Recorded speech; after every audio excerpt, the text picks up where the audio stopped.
You have four options of experiences when the human being dies. You go to a good place, bad place, no place, or you come back. I mean, i.e. reincarnation, right? So here's the point, here's the thesis in the most brief pistachio of nutshells, right? Those are the same four options when a human being falls asleep. Good dreams are heaven, bad dreams are hell, no dreams are purgatory, and waking up in your bed each morning is the literal definition of reincarnation. Another chance to do better. Nothing will change your life more than getting a third of your life back.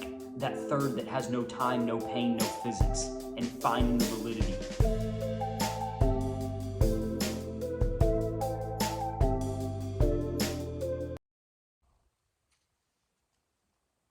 Let's go ahead and light the sage. Oh fuck, let's get a better lighter then.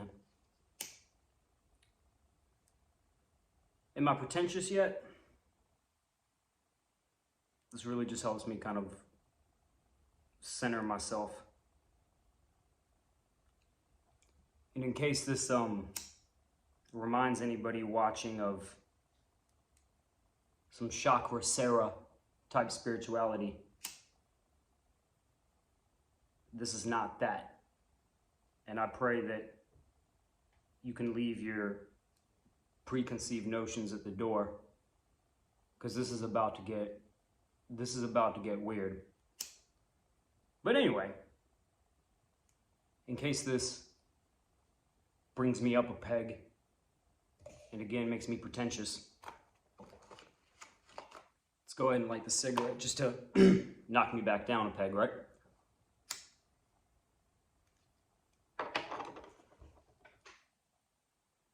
I've played with this opening for weeks. Analysis paralysis, right? But the first thing that should always be done is kind of remove people a little bit out from their intellectual, I'm civilized adult kind of mindset. And the truth of the matter is, man, you came from your dad's balls, and you don't know why. In fact, humans don't know who they are, what they are, where they are, why they are, or when they'll die. That is who, what, when, where, why, zero data. After hundreds of cultures asking the same questions for 20,000 years, there is still no consensus. And not only is that mind-boggling, it bothers me. It actually bothers me a lot, but you came from your dad's balls. Your brain is 82% water. Let me put it to you better. Your favorite organ in which defines you is 18% different than a goddamn bathtub. Okay? This place is wonky. The best we've got with all of our Tesla-inspired technology is, well, you used to be a monkey and you're floating through space. That's bordering on a non-answer. It just invokes more questions.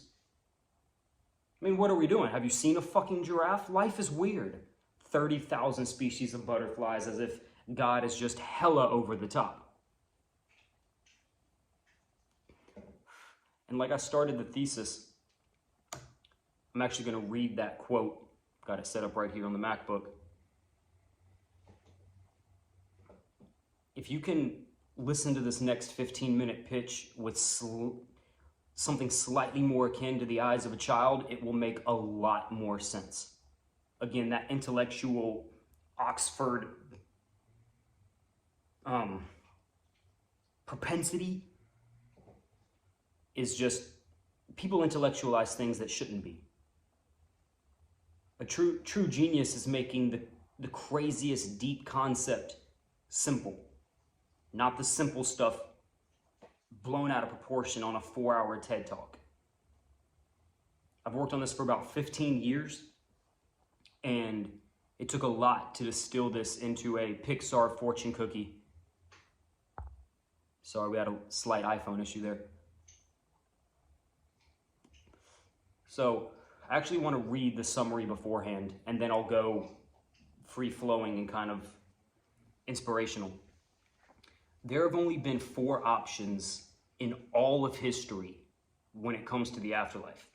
As far as my logic can possibly take me, this following list is comprehensive. Comprehensive in the same way that when we look at tomorrow's weather options, it's either going to rain or it's not. There is no third option. Well, it's going to slightly rain in the morning. Okay, well, that's just option 1. Comprehensive. You have 4 options of experiences when the human being dies. You go to a good place, bad place, no place, or you come back. I mean, i.e. reincarnation, right? Well, Zach, what about the alien cult in Arizona? Says a bunch of aliens turn your soul into a starfish. That's not on your fucking list. Well, that's just coming back as a starfish. That's option 4. That's reincarnation. This is what I mean when I say the list is fully comprehensive. There is no 5th alternative at all.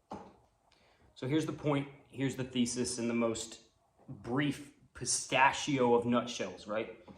Those are the same 4 options when a human being falls asleep. Good dreams are heaven, bad dreams are hell, no dreams are purgatory, and waking up in your bed each morning is the literal definition of reincarnation. Another chance to do better. Another chance for, fat Monica to lose a pound. Another chance for pretentious Zack to stop smoking these fucking cigarettes. Now we have to really sit back and comprehend the actual profundity of what the fuck I just said. The only 4 options for death in all of recorded history are the only 4 options for when you go to sleep at night. They parallel not only directly, but they parallel each other so easily and so simply that for years I thought I was in a Truman Show, like I'm the last one to fucking recognize this basic correlation that works on so many levels. Oh, the thesis will outline it a little bit more succinctly, but so many levels that this is not a theory. That's the first thing I really want to reach out to the audience, okay? This is not my opinion. I would not devote 15 years to an opinion. That's just me and my personality, but what a whirlwind this has been, right? This is a mechanic of reality, okay? No one would ever call water quenching your thirst a theory. No one would ever call the fact that trees give us oxygen a philosophy.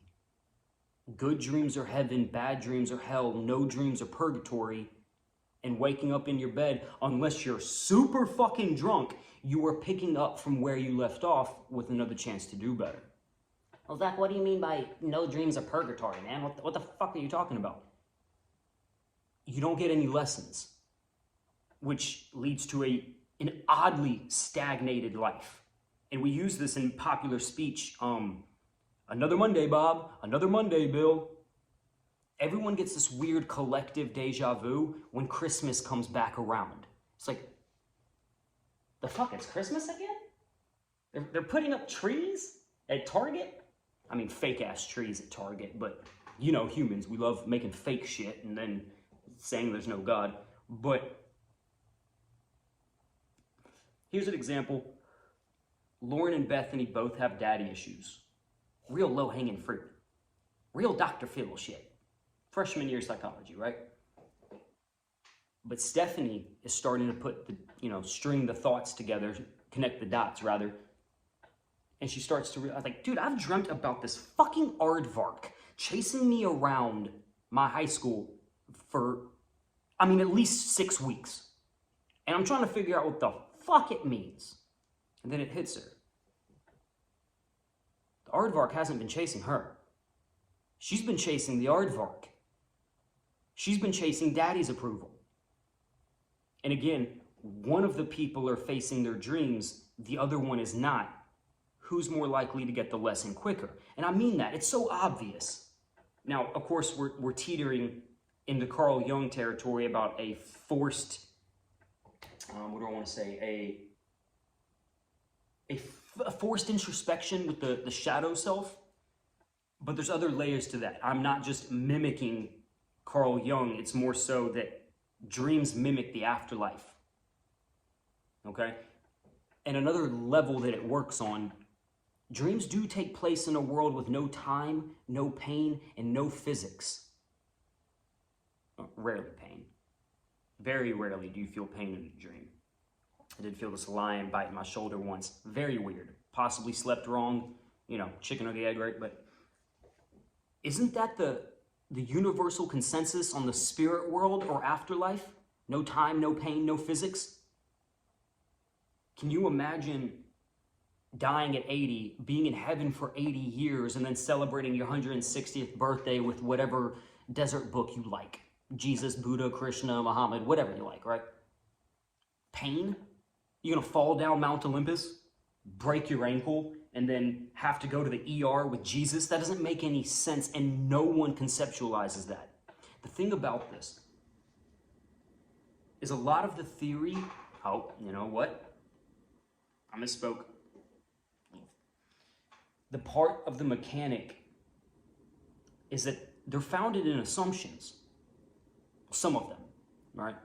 But they're founded in assumptions that we all have, including atheists. Give them 20 bucks, tell them to describe the afterlife. They'll describe the same thing. And it's quite silly, reductionistic, naive to think, well, it's because we all watched the same Disney movies when we were 9, Zack. There are levels to this. You look dead from 10 feet away. I can hear the people in the audience right now. Zack, I'm still breathing. You're tripping, my kidneys still work, I'm not dead. Well, in the metaphor, if the dead are the sleeping, then that makes the awake the living, obviously. So who's aware of your bodily functions when you pass out during Netflix and chill? Before the chill even comes? Your girlfriend can see you breathing, you're not aware of shit. Because you're the dead one. Obviously. You don't know if you'll wake up tomorrow. That's a conservative guess to maintain your identity, because going to sleep would be a lot harder if you thought about this for 20 minutes every night for 6 months.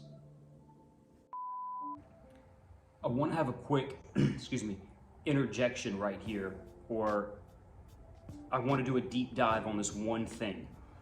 A lot of people try to shoot down these 30 coincidences about dreams in the afterlife directly correlating with one, I'm still breathing, my kidneys still work, whatever, my heart's beating. Nature tried very hard to make it as obvious as it could without making it so obvious that you can't even play the game of human existence anymore. If you fall asleep and turn into some phoenix butterfly ball of light from the ashes every time you nap, unless humans are in super denial mode, which we can be, I mean, let's be real, that would be so obvious to the spiritual nature of man that the game of life would be ruined. Because we need that fear of death to motivate mankind. It's odd. It's very, very odd, but that veil needs to exist. But again, nature tried to make it obvious. Well, you do look dead from 10 feet away unless you get real close. Nature and the universe, God, whatever term, tried to make it so fucking obvious that without teetering on that, well, now it's too obvious and, fuck life, because we're eternal soul beings of whatever sort of 5D new age woo-woo shit that I try very hard to steer away from. Another thing from Peterson, I'm gonna slightly misquote him, hopefully. I'm not putting words or thoughts in his head, but religion organized is a little too constrained, and the new age spirituality needs to be tethered. It's too many options. You can find a book that substantiates your presuppositions, and then you're just kind of in an echo chamber with yourself because someone wrote a decent book on crystal Navajo traditions under a full moon or whatever. But the point of this interjection right here you look dead while you're sleeping, and that's as obvious as nature could make it, without making it so obvious that the game is essentially ruined. Okay, back to our regular scheduled programming with Zack. Again, we've got to loosen the intellectual shackles. All right? Everyone wants to come at this with neurology and the same Western approach. It's like a big proponent, or a big aspect of Western science is to mirror, how can we make sure there's no God and look at everything through that lens? How can I turn everything into billiard balls? They want to call us a deterministic machine. But I like to use an example of a deterministic machine because when they say it, it sounds so smart. Look at all the syllables they used. They're essentially calling you an iPad. That's a deterministic machine. If I take you to the top of a roof with a kitten and an iPhone and ask you to drop one off, you're going to drop off the iPhone every time. Because dropping a kitten and dropping an iPhone is not the same thing. They're not equatable. That kitten's not a deterministic machine. That's absolutely patently absurd.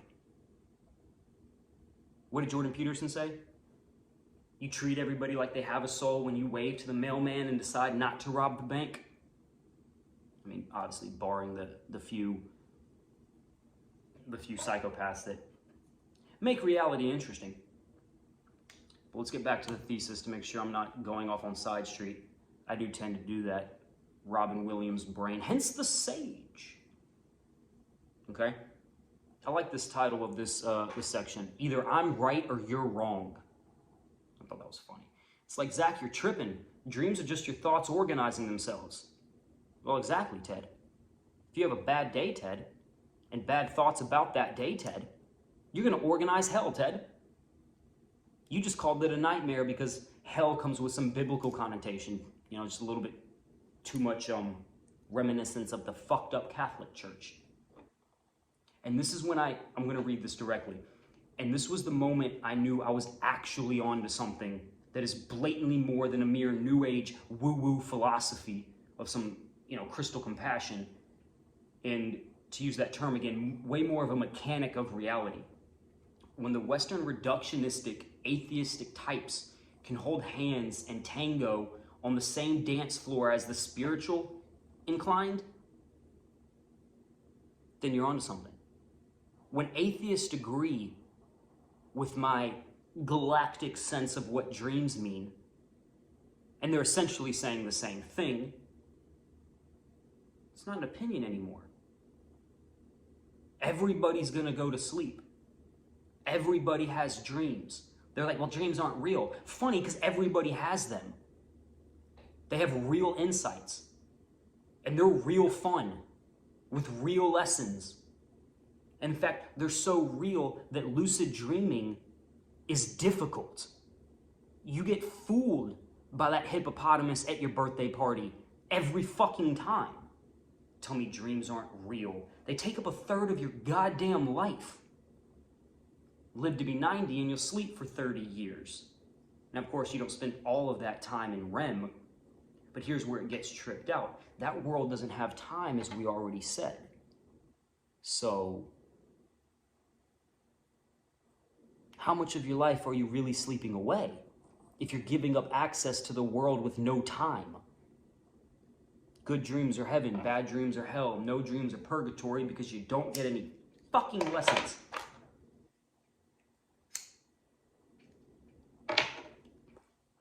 Now, I can actually take this much further, and I'll give a little teaser.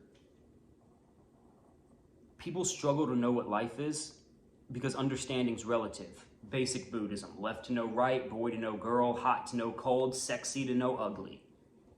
And people refuse to admit to any validity of their nightly experiences, so they have no idea what life is because there's nothing to compare it to. They don't admit there's a tail side, so they can't understand the head side. And then they conflate their acid trips, which is I guess technically on the edge of the coin, you know, as some sort of reality insight, but it's all externally imposed. Sorry, I'm reaching for that word, but externally caused. Let's go with that. Now, of course, I've done a few drugs, been sober for about 14, 15 years, and I do appreciate them loosening that intellectualness that I spoke about in the beginning. I do. But I don't encourage them, because they mimic understanding of existential concepts. All right. What else would I like to say in this 18-minute video so far? Another aspect of dreams is that they hold this judgment. Again, kind of harking back to Carl Jung, they hold this idea that they're judging you, they're revealing your inadequacies. Oddly like the afterlife description in the Abrahamic religions, that God's gonna judge you. And that's why, Chris, I want to title this video, Dreams Are the Afterlife You Deserve. And there's a good chance that we didn't remove them from the culture because they're wonky and weird. They are. They do get clear along the path, but because they might be true to such a level that it's easier just to say it's not real. A lot of people do that. Well, aliens aren't real, God's not real, angels aren't real, demons aren't real. It's really, so everybody in history was fucking wrong. Everybody that saw a ghost was just drunk seeing shadows. I like to say that you only need one crop circle to be real, and then you have aliens. What, every pilot was suffering the same high altitude sickness? That's absurd. Every culture was wrong about the spiritual undertone of life. The Greeks, the Hindus, the Egyptians, the Muslims, this Native American tribe, the Celtic wizards that inspired Harry Potter, the South African pygmies, and the other Native American tribe, and this Native American tribe, and the Aztecs, and the Aborigine. Everybody was wrong except for Neil deGrasse Tyson. That's silly. Now, I don't want this discussion to be too much about the proof of God, because that is subjective by nature. And it's, well, how convenient for you, Zack. You don't need to prove God. Well, think about your Tuesday when God just revealed himself on Monday. When God just revealed himself on Monday, think about your Tuesday. Do you suddenly be nice, go to Whole Foods, fuck Burger King because there's an afterlife, let's be good? Assuming that God equates to an afterlife, of course, but... Or do you run off to Vegas, start eating baby back ribs and doing cocaine off strippers? Let's go out with a bang, because fuck it, God came through the clouds like Monty Python. Everybody wants objective proof of God, missing the whole point. I think Watts was right when he suggested that reality is a hide-and-seek game of sort. Hide from awareness, get awareness, hide from awareness. Sorry, I had a slight iPhone technical issue and I'd somewhat lost my train of thought, but it was, we were going into the aspect of God and atheism, which I would like to save for maybe a subsequent conversation, because there's a way to get there logically and experientially, but I don't want to convolute what I consider level 2 with this main thesis and video that I want to talk to you about, Chris. Because there is a little bit of, you got to find God on your own, and then we can talk this level of spirituality, I guess, or just kind of a term that's just got so many connotations that I almost don't even want to use the word spirituality, but the times we live in. So to summarize this and not waste anyone's time, good dreams are heaven, bad dreams are hell, no dreams are purgatory. The secret to life is you die at night. It's obvious. Now, does this necessarily prove the afterlife? Only to 99%, because like we said in the interjection or intermission, you still need a little bit of doubt in order to continue playing the game, but that's a whole rabbit hole on the side. But it's our best guess, because looking at your dreams will not only improve your night, it will improve your waking life. And we can get into lucid dreaming, hopefully, in the podcast, because there's something to be said about lucid dreaming and how it's textbook Webster's godhood. Not Bible God, but this is not a podcast about lucid dreaming. Lucid's always better, conscious over compulsive. Shout out Sadhguru. Conscious over compulsive every day. And to think that dreams are supposed to be shadow demons putting on a play for you and you're supposed to be unaware for it, it's kind of a sad, dark conceptualization. But it's my personal belief that when you work on your problems, you create a slot for a lucid dream. And as I put in the thesis that I sent you, well, congratulations, you didn't you forgave your boss, you got the promotion, and you don't have to dream about him being some weird lizard unicorn hybrid chasing you around a water park on Saturn. You don't have to have that shadow self introspection, and you can go ahead and be lucid tonight. Enjoy your godhood, Bill. There's that component. You can't run from your subconscious. It's forced introspection. And nothing will change your life more than getting a third of your life back. That third that has no time, no pain, no physics, and finding the validity. If I give you more money, you'll probably just buy some of the same shit, let's be real. If you have 3 girlfriends, that's not gonna make you better. These rappers have 9 cars and can only drive 1. They're not any happier, I don't believe. I don't wanna project onto little face tat. But this will improve your life objectively. You're getting a third of your life back that Hollywood has somewhat stole from you and then sold you back Steven Spielberg's dream. That's what a movie is. You watch Avatar, you're in James Cameron imagination. That's a dream by definition. We keep trying to replace our nightly dreams with something like Xanax and Mario Kart. It will never fill the hole. You can't fill the hole of godhood. When you're asleep, you make worlds so real you can barely tell the difference. When awake through sex and procreation, you create life in the form of children through intercourse.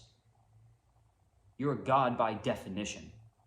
And suddenly that whole made in God's image aspect of Genesis, which is eerily a Hindu concept as well, doesn't seem so archaic. It's definitive. Chris, I really appreciate your time, man. I can go on for hours.